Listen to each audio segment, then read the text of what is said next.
اللهم صل على محمد وآل محمد.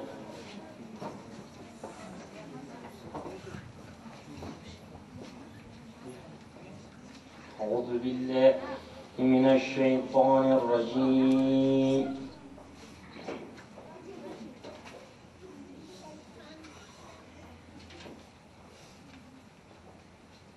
بسم الله الرحمن الرحيم.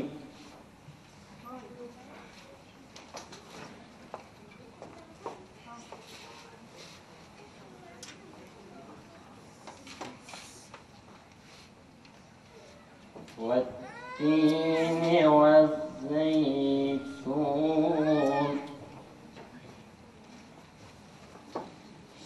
والتين والزيتون والطور سينين وهذا البلد الأمين.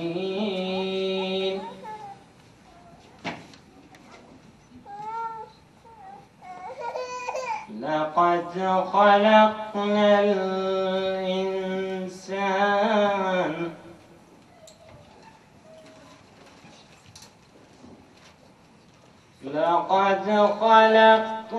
الإنسان في أحسن تقويم.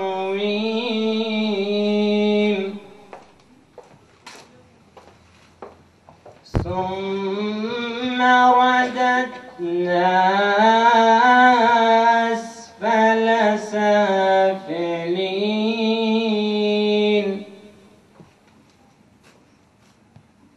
آمنوا وعملوا الصالحات فلهم أجر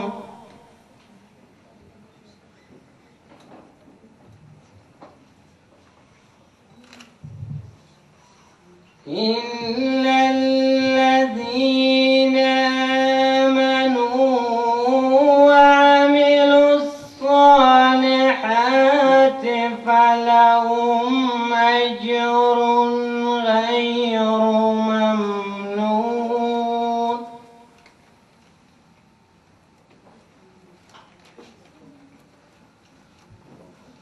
فما يكذبك بعد بالدين؟ أليس الله بأحكم الحاكمين؟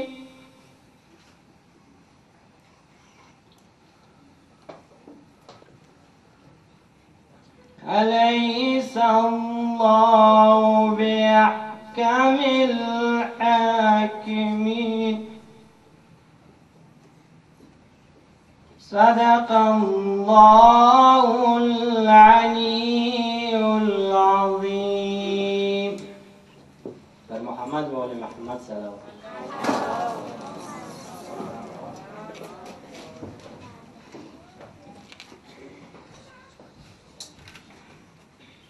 لطفاً به احترام سرود ملی.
توضیح است. نصرالله محسنی رئیس انجمن دانشجویی مؤسسه تحصیلات عالی کاتب با ارائه سخنان خود با تلاش و همدردی با زنان افغان خواستار هر گونه تلاش در راستای الگوسازی و فرهنگسازی برای پیدایش و برای تأسیس یک فرهنگ مؤثر افغانی و اسلامی برای زنان افغانستان هستند. آقای محسنی با سخنان خویش امیدواریم که محفل امروزیمان را رنگین تر سازند. جناب محسنی.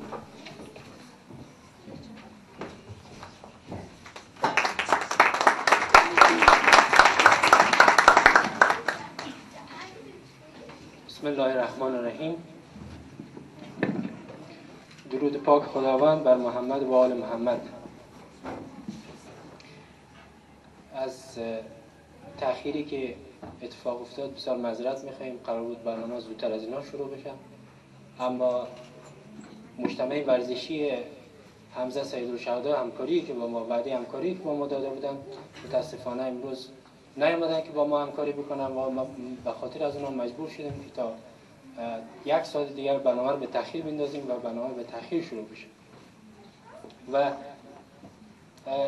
سخنان ما در قسمت نگاه به یک حقوق زن یا به یک تحولات حقوق زن در یک دهه‌ای که دموکراسی در افغانستان در حال تطبیق است و تقریبا تطبیق شده، یک نگاهی گذرا می‌اندازیم به این و یک مقایسه بین قانون اساسی 1382 و قانون اساسی سال اولین قانون اساسی افغانستان که توسط امان الله خان بنیانگذاری شد و تدوین شد یک نگاهی گذرا داریم.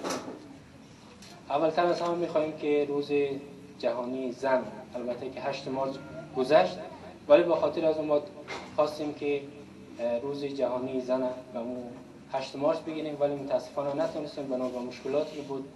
ما قرار بود که مسابقات ورزشی را دایر بکنیم، از اون خاطر به تأخیر افتاد و نتونستیم با روز 8 مارس بگیریم و حالا که 3-4 روز یا 5 روزی که میگذره شما ببخشید، ولی هر روزی که یاد بکنیم از خانم ها همون روز 8 مارس است و هر روزی اگر بخوایم که حقوق خانم ها رو ما رعایت بکنیم همون روز 8 مارس است و خانم ها باید از به استقبال بکنیم.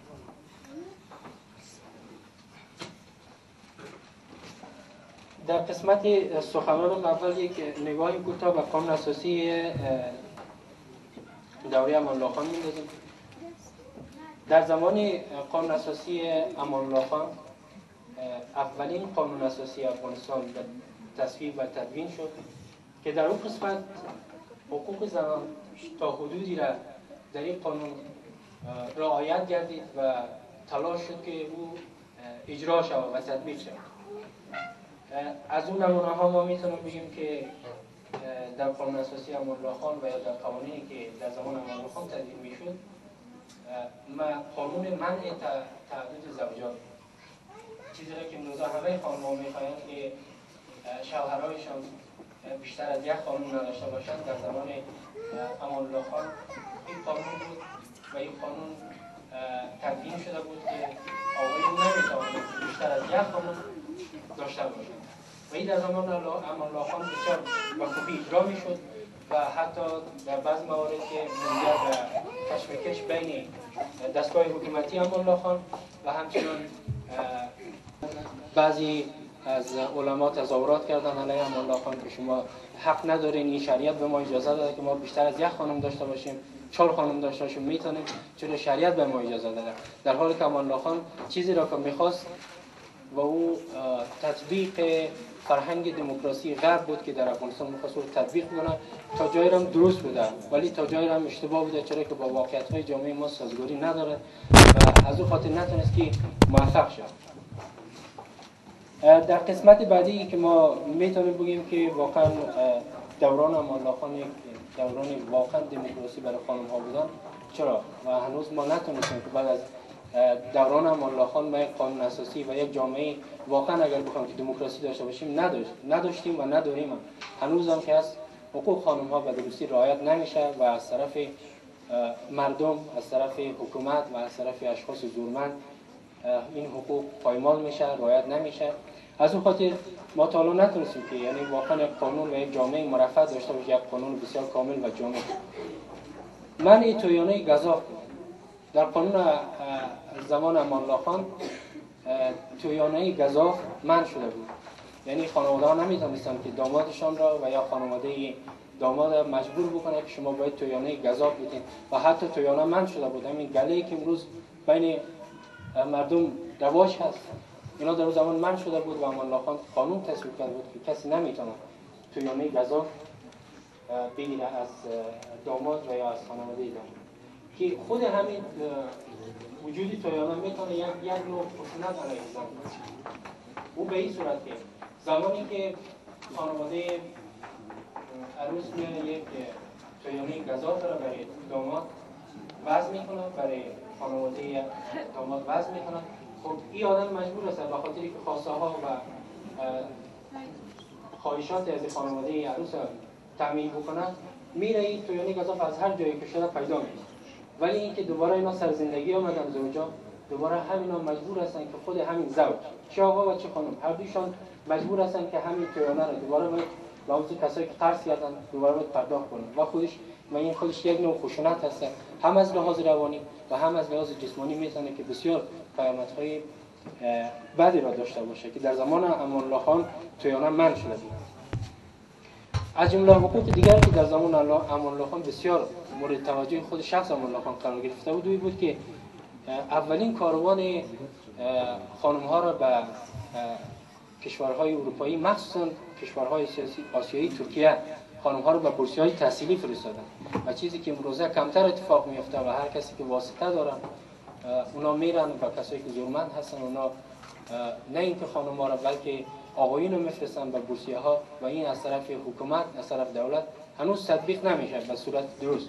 ولی در زمان امان الله خان اولین تیم خانم ها تونستن به ترکیه برن برای بورسیه تحصیلی و او در اون بسیار دستاورد بزرگی بود. یعنی در تقریبا 100 چند سال پیش یا 100 سال پیش چنین حقوقی در کشور ما رعایت میشد، یعنی حقوق زنان به درستی رعایت میشد. اما متاسفانه ما هر روزی که بخوایم به طرف دموکراسی قدم بگذاریم و به طرف مدرنیته بریم، متاسفانه ما به عقب رفتیم، یعنی عقب گرد داشتیم، ما پیش نرفتیم.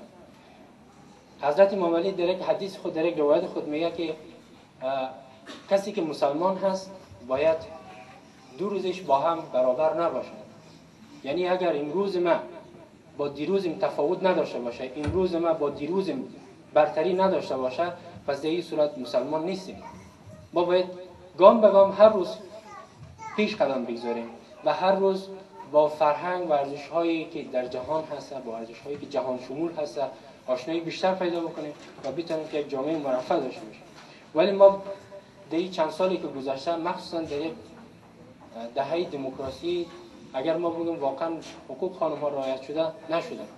ما با وجود کشورهای جامعه جهانی که بیشتر از چند کشور در اینجا حضور داره، کمک‌های جامعه جهانی که در افغانستان سرازیر میشه، واقعا با این حالت ما نتونستیم که هنوز خشونت علیه زن را از بین ببریم. اگر از بین بردنش مشکل است، حداقل بتونیم که کاهش بدیم.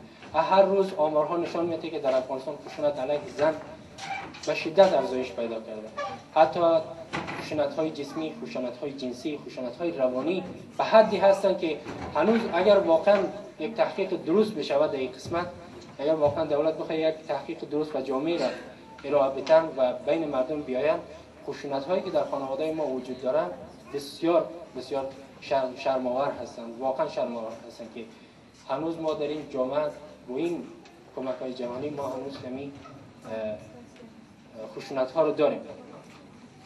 آزادی سیاسی که بود در زمان امان الله خان که با وجود آمد، این بود که شخص خود امان الله خان با خانم خود هر جا که میرفت سفر می‌کرد و حتی در کابینه با خانم خود حضور داشتن و این خودش نماینگر از این بود که امان الله خان خواهان آزادی سیاسی خانم ها در جامعه است. کسی کلاه خود برداره بگه سلام. این نقطه ضعفی بود که در قانون یا در دستگاه حکومت امان الله خان وجود داشت. ولی چیزایی که ما یاد کردیم واقعا در آن زمان تطبیق میشد و اجرا میشد، واقعا نقطه قوت قانون اساسی امان الله خان. بحث دیگری که من میخوام در اون مورد صحبت بکنم، افغانستان بعد از جنگ هایی که با ابرقدرت ها انجام داده بود و تجاوزهایی که در افغانستان صورت گرفت، تجاوز انگلیس بود، تجاوز شوروی بود، بسیاری از بناها و ساختارهای اساسی ما از بین رفت که از جمله ساختارهای قانونی ما بود که از بین رفت و ما نتونستیم درست حسابی قانونگذاری بکنیم و تا هنوز که هنوزه ما ضعف قانونی را در بخش تقنین و در بخش قانونگذاری ما داریم و هنوز ما قانون جامع و کامل نداریم.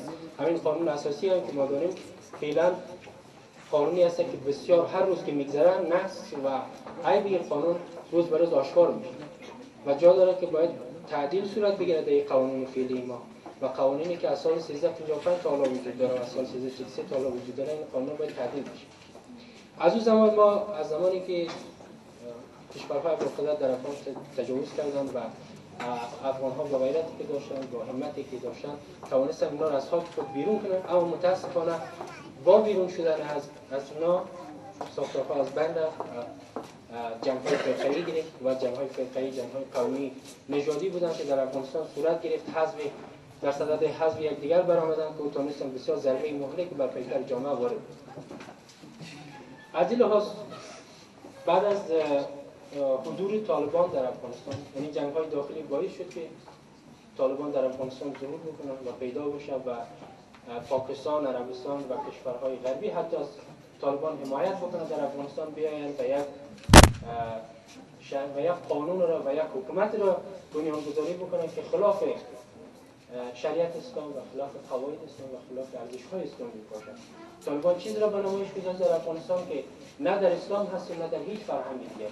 بجز اینکه در قانون جنگل وجود داشته باشه، ما در فکر و در ذات انسان چنین قوانین نیست که بخوایم قانون‌ها را در یک جای اعدام بکنن و بخوایم مردم‌ها رو روز چند بار سرشان نماز بخوانند، شما باید نماز بخونید.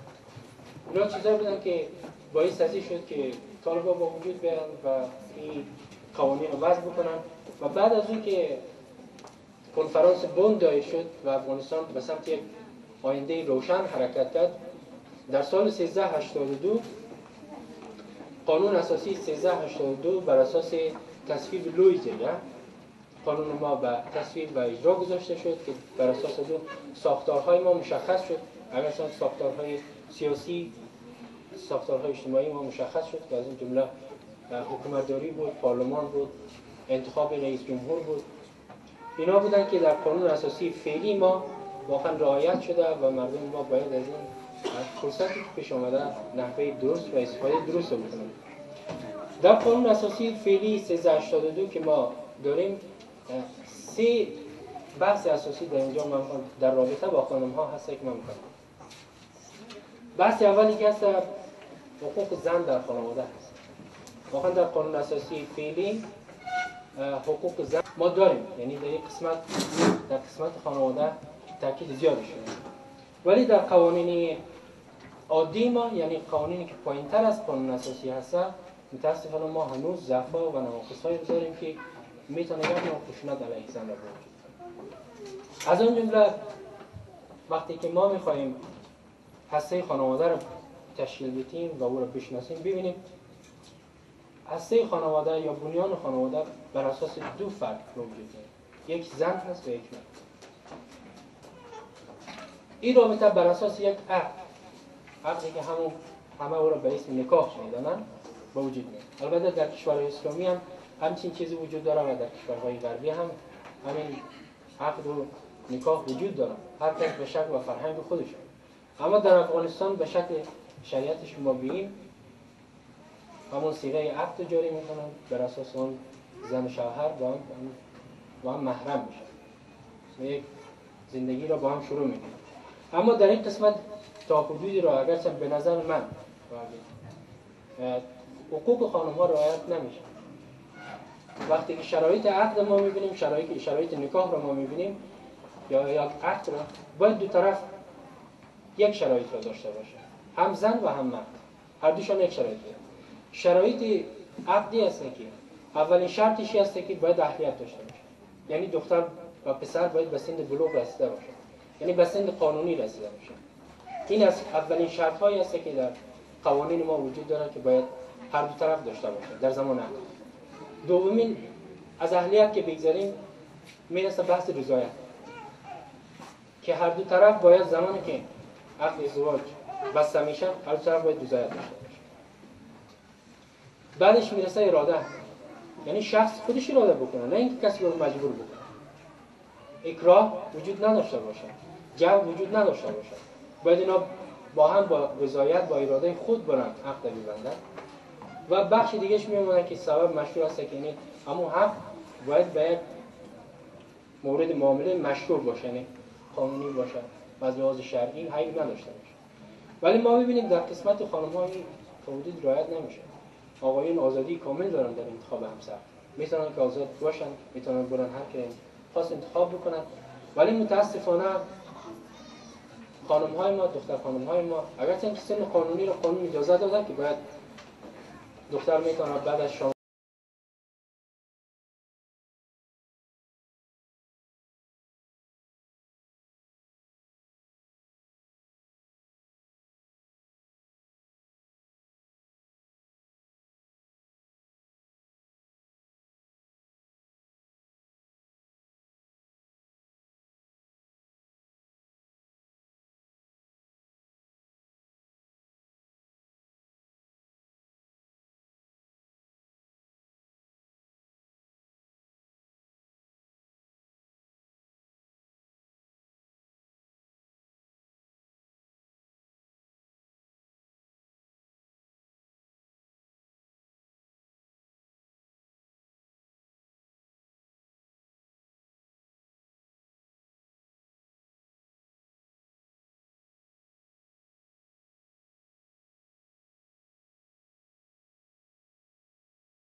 30,000 نفر از زنان کارگر در آمریکا که در صنایع مشغول به کار بودند، در خدمات، اینا آمدن برای حقوق خودشان، افزایش حقوق خودشان و مزایایی که در نظر گرفته بودند علیه دولت اعتراض کردند. اما این اعتراض از طرف دولت سرکوب شد. در سال 1912 در جلسه‌ای که از طرف سوسیالیست های کمینترن تشکیل شده بود، اینا آمدن به خاطر احترام به این روز 8 مارچ را به عنوان روز زن نامگذاری کردند. خب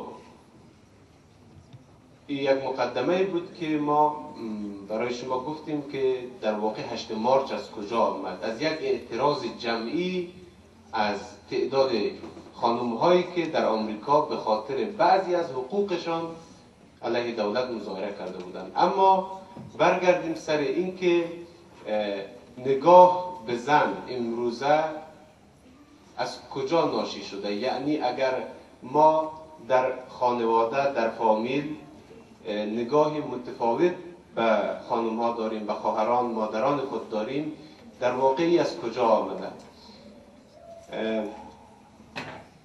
مهمترین چیزی که در ذهن انسان تأثیر میگذاره که ما اطراف و محیط خود را متفاوت ببینیم، او بستر فرهنگی هست که در طول سالها شکل گرفته. فرهنگی که مثلا در افغانستان نسبت به یک کشور دیگر، یک ملت دیگر فرق میکنه. این فرهنگ چگونه شکل میگیره؟ ما میخوایم شما را یک مقداری دورتر ببریم، یعنی در واقع به بعضی از اسطوره ها و داستان هایی که در ادبیات ما وجود داره و اینها نشان دهنده نگاه نخستین انسان به زن و مرد و رابطه زن و مرد، نقش زن و مرد در محیط هست. شما حتما داستان یا در واقع روایت هایی که از حوا و آدم به عنوان نخستین انسان هایی که خلق شدن در ذهن خود داریم. گفته میشه که در واقع حوا از قسمت چپ بدن آدم از متولد میشه، در واقع از استخوانش. ببینید این دیدی که زن یک قسمتی از مرد هست. این در آموزه های فرهنگی ما، حالی آموزه ها یا کاملا دینی هستند یا نیستند یا اسطوره هستند، فرق نمیکنه. مهم این است که این آموزه ها برای شما تاثیرگذار است، این در ذهن شما تاثیر میگذاره. شما خودتان را با او مقایسه میکنید، میگین پس من هم زن هستم. مرد اجازه پیدا میکنه که او دید متفاوت، یعنی دیدی که زن جزئی از مرد هست، زن یک بخشی از مرد هست، نه اینکه یک انسان کامل. این ذهنیت تداوم پیدا میکنه در جامعه و نهادی نمیشه و کم کم زنها خودشان به این باور میرسند که این واقعیت داره. همانطور که امروزه بزرگترین مشکل ما برای مبارزه با بسیاری از محدودیت هایی که در جامعه هست مردها نیست، بلکه فرهنگی هست که قشر خانم ها او را پذیرفتند که از او قید و بند رها نشوند و او سپر محافظتی آنها در مقابل مشکلات، گرفتاری ها و رنجی هست که هر زن برای به دست آوردن آزادی باید او را بپذیرد.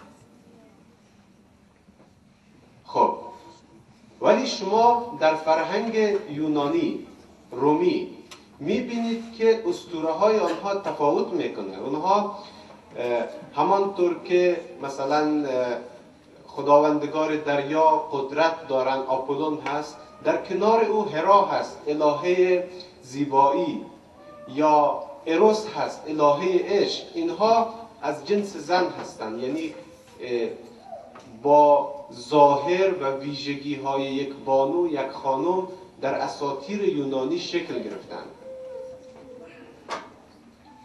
پس میبینیم که تهداب ذهنی فرهنگ ما و فرهنگ غرب تا حدودی متفاوت هست. یعنی اونها در اساطیرشان نوعی از برابر بودن زن و مرد را در اولین داستانواره ها و در واقع افسانه هایشان، اساطیرشان دارند و این اساطیر کاملا امروزه بر ذهن انسان غربی حاکم است. شما اگر حماسه اودیسه و ایلیاد هومر شاعر یونانی را بخوانید، مثل شاهنامه برای ما شما میماند. در این داستان آمده تمام اساطیر و در واقع الهگان و خدایانی که در یونان هستند، اینها رابطه هایشان را نشان میدن و میبینید که نقش بسیار پررنگی دارند الهگانی که در واقع به ظاهر خانم اینجا نقش ایفا میکنند. پس شما الان با دو ذهنیت متفاوت در واقع آشنا شدید. یک ذهنیتی که در بستر فرهنگی شرق وجود دارد و ذهنیتی که ما در بستر فرهنگی تمدنی غرب میبینیم.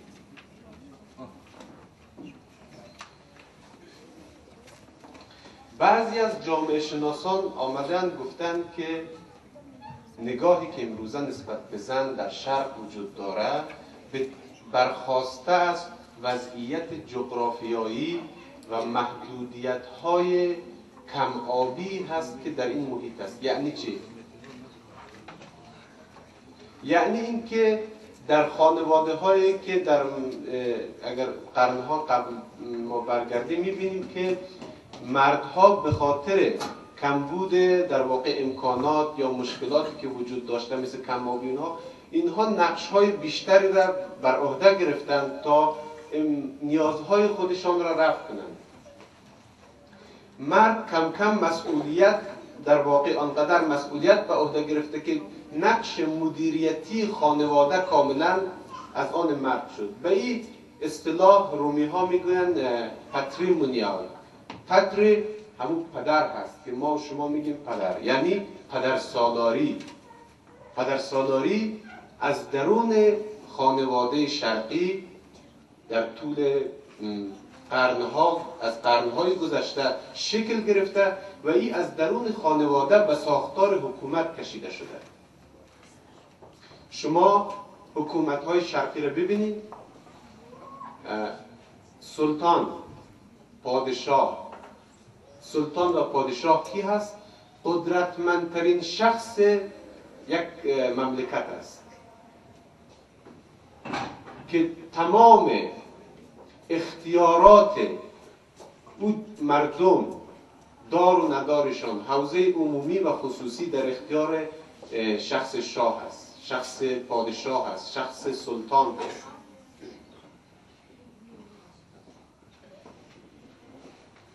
وقتی که این ایده گسترش پیدا میکنه در فضای سیاسی و مردها صاحب قدرت میشن به عنوان سلطان، اینها این فرصت را پیدا میکنن که قوانین موجود و در واقع ابزارهای حقوقی مورد نیاز در جامعه که برای روابط انسانی و رابطه حکومت با مردم و مردم با مردم تعریف میشه، اینها رو چیکار کنن؟ بسازند. وقتی که در طول چند 10 قرن تمام حاکمان یک سرزمین مرد باشند و قوانینی که در طول 10 قرن تولید شده و شکل گرفته از کجا ناشی شده؟ از ذهن برای وارد شدن و ساختار قدرت در اختیار دارند.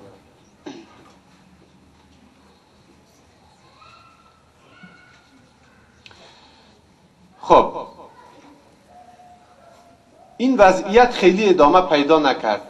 در واقع البته خیلی منظور ما بعد از 17 قرن، بعد از 16 و نیم قرن از میلاد مسیح یک انقلابی اتفاق افتاد که در واقع باعث تغییر در بسیاری از انگاره ها، افکار و ذهنیت هایی شد که به عنوان ذهنیت مسلط در فرهنگ، ادبیات و سیاست ما بود.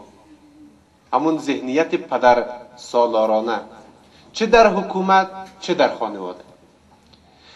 انقلاب فرانسه در واقع حرکتی بود بر علیه این دیدگاه، این نظر، این مفکوره.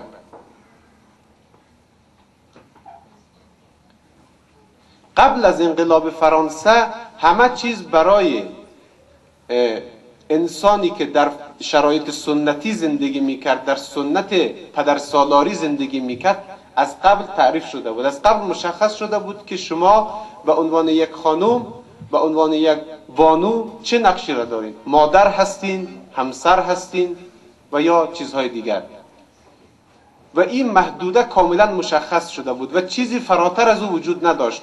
اما بعد از انقلاب فرانسه این فرصت ایجاد شد که انسان یک بار دیگر بنشیند و خودش را موضوع مطالعه قرار بدهد. در واقع انقلاب فرانسه آمد انسان را در کانون و مرکز مطالعه گذاشت. آمد دوباره به باز تعریف متمم 13 قانون اساسی آمریکا و لغو بردهداری در آمریکا میپردازه که در دوران رئیس جمهور ابراهام لینکلن اتفاق میفته که در واقع تمام مردم در تمام ایالات آمریکا برابر دانسته میشه و بردهداری و کار اجباری ممنوع میشه. و همینطور مسئله حق رأی زنان و در واقع سهم و مشارکت زنان در امور سیاسی در متمم‌های بعدی در قانون اساسی آمریکا گنجانده میشه. و این نتیجه چی است؟ نتیجه رشد آگاهی و شناخت زنان نسبت به وضعیت موجود، نسبت به ساختار سیاسی و باز تعریف شرایط جدید هست. خب میخوایم الان برگردیم به این سوال جواب بدیم که در کشور ما، در افغانستان، وقتی ما در روز 8 مارچ، امروز بسیار استثناء است که اکثر جمعیت ما در واقع از قشر خانم‌ها هستند. در اکثر برنامه هایی که در 8 مارچ برگزار شد بیشتر جمعیت از آقایان بود و خانم‌هایی که وجود داشتند مثل امروز هیچ سهمی در برنامه نداشتند.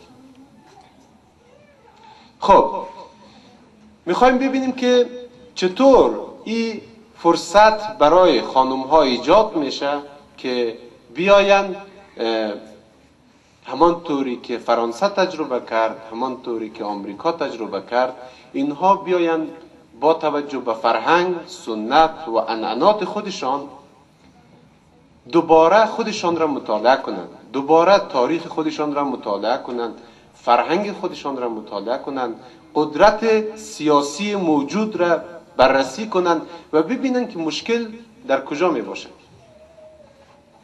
اگر شما خودتان به این موضوع نپردازین، هیچ وقت آقایان این فرصت را در واقع اونا نمیاین به شما در واقع موضوع مطالعه شما باشین و این راه را برای شما باز کنند. امروز فرصت ایجاد شده. من فکر میکنم تنها راه برای رسیدن به از خانم ها باشه به همون اندازه شما در امور سیاسی، اجتماعی، اقتصادی کشور دخیل هستین. شما مدیران سطح اول کشور هستین، وزیر هستین. امروزه برای اینکه یک وزیر زن انتخاب کنن با مشکل مواجه میشن. چرا نداریم ما؟ ولی وقتی که شما ارتقا پیدا کنین، توانا باشین، دیگه نمیتونن شما را نادیده بگیرن.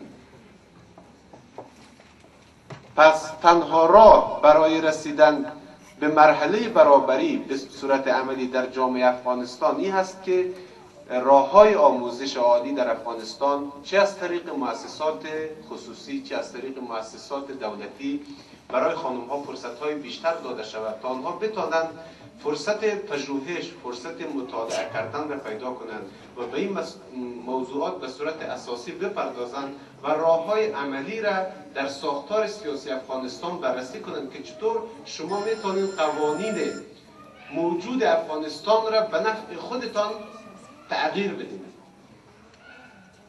تا زمانی که قوانین افغانستان وضعیت شما را تنها به عنوان مادر و همسر تعریف میکنه و شما را به عنوان زن به رسمیت نمیشناسه، شما نمیتونید به حقوقتان دست پیدا کنید. باید زن به عنوان یک زن در تمام مسائل اقتصادی سیاسی در نظر گرفته شد که مؤسسه تحصیلات عالی کاتب از طرف وزیر تحصیلات عالی دولت افغانستان مجوز دانشگاه را دریافت کرد. تنها مؤسسه‌ای که در طول تاریخ تحصیلات عالی افغانستان توانسته ارتقا پیدا کنه و ویژگی‌ها و در واقع اصول اساسی که درج شده او را کمایی کنه و به عنوان اولین دانشگاه خصوصی در خدمت تمام اقشار جامعه باشه. دومین خبر خوبی که میتونه برای شما در واقع یک فرصت مناسبی باشه، به دست آوردن فرصت تحصیل در مقطع ماستری هست. مقطعی هست که شما را با پژوهش آشنا میکنه.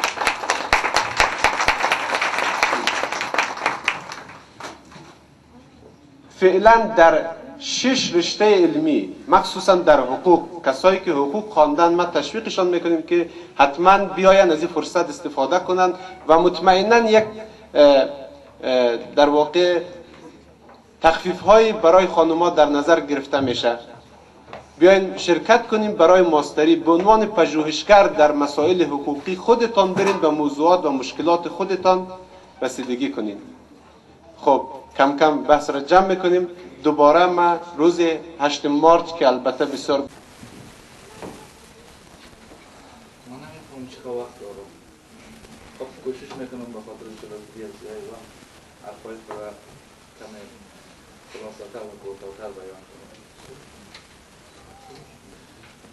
در قدم نخست من تشکری میکنم از برگزارکنندگان این محفل و همچنان از مؤسسه تحصیلات عالی کاتب که زمینه ساز رشد استعدادهای بالقوه جوان افغان بودند. و هیچ جای افتخار است امروز بر من که اولین کسی باشم که ارتقای مؤسسه تحصیلات عالی را از سطح مؤسسه به سطح دانشگاه یا پانتون و بنیانگذاران و همچنان دستاندارکاران مؤسسه تحصیلات عالی کاتب تبریک هستم و از فرصت استفاده نموده 8 مارچ روز همبستگی زنان جهان به شما و به تمام زنان افغان تبریک هستم.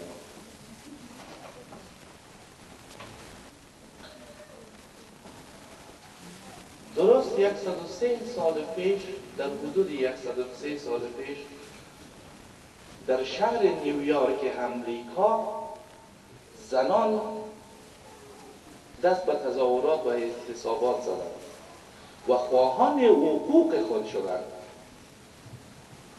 و این روز در سال 1975 از طریق سازمان ملل متحد روز جهانی زن و روز همبستگی زنان جهان اعلام شد و همچنان به همین نام از طریق سازمان یونسکو روز 8 مارچ مسمی شد. طی 3 دهه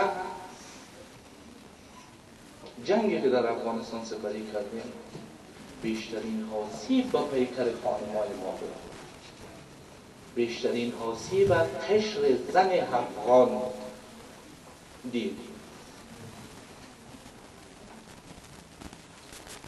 تا جایی که زنان از حق سواد، از حق شهروندی و حتی از حق زندگی محروم شدند و امروز به فضل خداوند طی 10 سال آرامش نسبی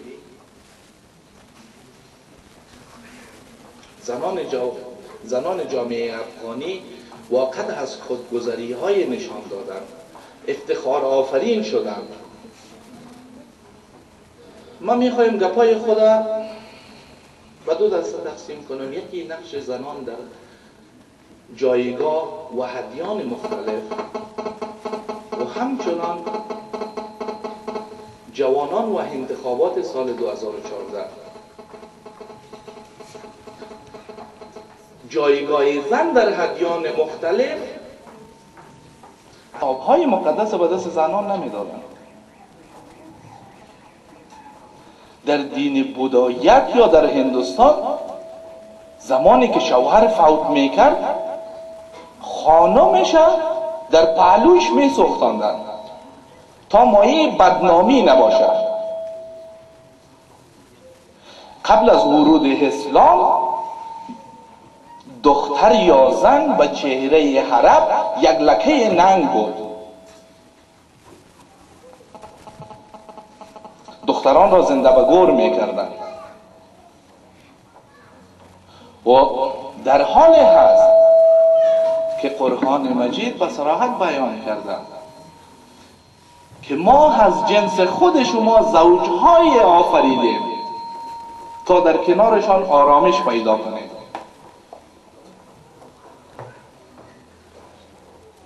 قرآن زن را به نحیث کانون خانواده خطاب کرده.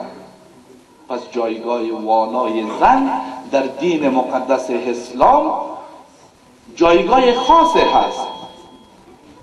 طی چند دهه‌ای که گذشت ما زیاد شنیدیم از رسانه ها، از جامعه مدنی و از افراد و اشخاصی که در راستای سیاست و جامعه مدنی کار میکنند از روز 8 مارچ تجلیل میکنند. آیا هیچ الگوی در دین مقدس اسلام نیست؟ از آسیه یاد نمی شود، از خدیجه یاد نمی شود، از مریم یاد نمی شود و از حضرت زینب یاد نمی شود. روز 8 مارچ به خاطر تظاهرات و اعتصاب یک عده زن کارگری که در جامعه غربی زندگی میکنن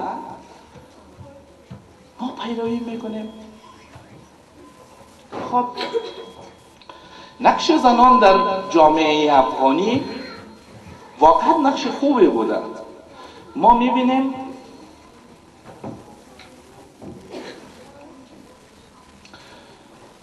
تولیدات و همچنان از 1300 شرکت فعال خصوصی ایسد ریاست شرکت با دست خانم‌ها هست.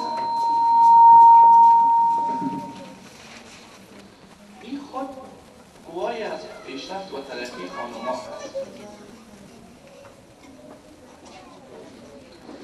یعنی ما میبینیم زن افغان با 10 سال آرامش نسبی که برشان داده شده، با 10 سال آرامش نسبی که برشان داده شده امروز مدال شجاعت بین المللی را به دست میارند. این برای شما خانم‌ها جای افتخار است و ما امیدوار هستم روز همه شما خانم‌ها مدال آور افتخار شجاعت باشید. و من نمیخوایم که زیادتر وقت شما را بگیرم. فکر کنم که محفل از ساعتهای پیش ادامه داشت و حتما شما خانمای عزیز خسته شده.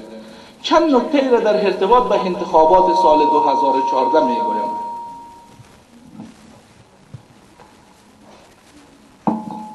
انتخابات سال 2014 که پیش رو داریم یک انتخابات سرنوشت ساز برای جامعه افغانی هست. شما خود میدانید که افغانستان یکی از 5 کشور جوان جهان هست. پس مسئولیت سنگین و مسئولیت حساسی به دوش جوان این مملکت هست. ما به انتخابات سال 2014 به طور گسترده اشتراک میکنیم، ولی هوشیار باشید که یک رأی شما میتواند افغانستان را به سوی آبادی، ترقی، سربلندی و سرافرازی ببرد. و همچنان یک رأی شما میتواند که افغانستان را به سوی دهه 60 برگرداند. پس در انتخاب زعیم آینده خود هوشیار باشید. و مهمتر از همه در جامعه کنونی افغانستان که میخوایم ما به او اشاره کنم، این هست که انتقال قدرت و حصل جانشینی هست. اراکین بلندپایه دولت از نسل ما نیستند، از یک نسل پیشتر ما هستند. پس خواهی نخواهی انتقال قدرت صورت پذیرفتنی هست. ما از تو جوان پرسان میکنم به خاطر گرفتن مسئولیت بعدی افغانستان چی کار انجام دادی؟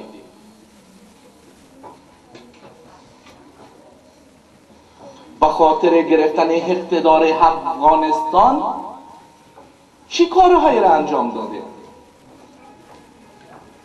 من مثال زنده براتان از موضوع انتقال قدرت یا حصل جانشینی میگم. ببینین در خانواده افغانی وقتی که پدر یک خانواده فوت میکنه چلش تیر نمیشه، بین پسرایش دعوا صورت میگیره و سال از این شخص تیر نمیشه، میراثش تقسیم میشه. دلیل چی هست؟ خانواده‌ای که بیشتر از 20 سال در کنار هم به سر یک دسترخوان بودند، آیا یک سال دیگه ادامه حیات دو دسترخوان دادن نمیتونن؟ دلیل اصلی همین حصل جانشینی هست که تا فرزندای خود را جمع کنه. ببینم بچم تو به درد رهبریت میخوری، بعد از من رهبریت خانواده ما به دوش تو هست.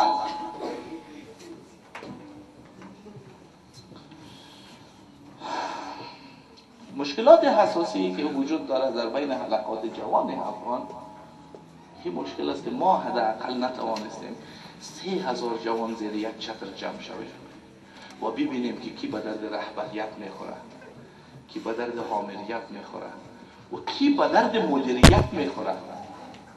هر جوانی امروز ببین خدا و جناب کرزی سر مقایسه میکنه. راه حل نیست.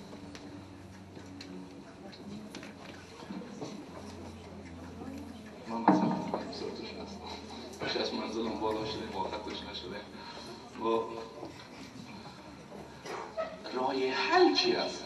بیاین جوانان عزیز، ما و شما به یک اجماع ضرورت داریم. یک اجماع ملی جوانان را اندازی کنیم تا حداقل 10 تا 20,000 جوان نخبه زیر یک چتر جمع شود.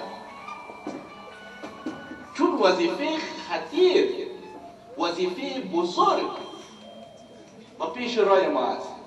ببینید مشکل حساسی بین سن 40 تا 60 ما است، چون اینا هیچ وقت اصل جانشینی را مراعات نمیکنه. یک پدر نمیخواد که فرزندش جانشینش باشه.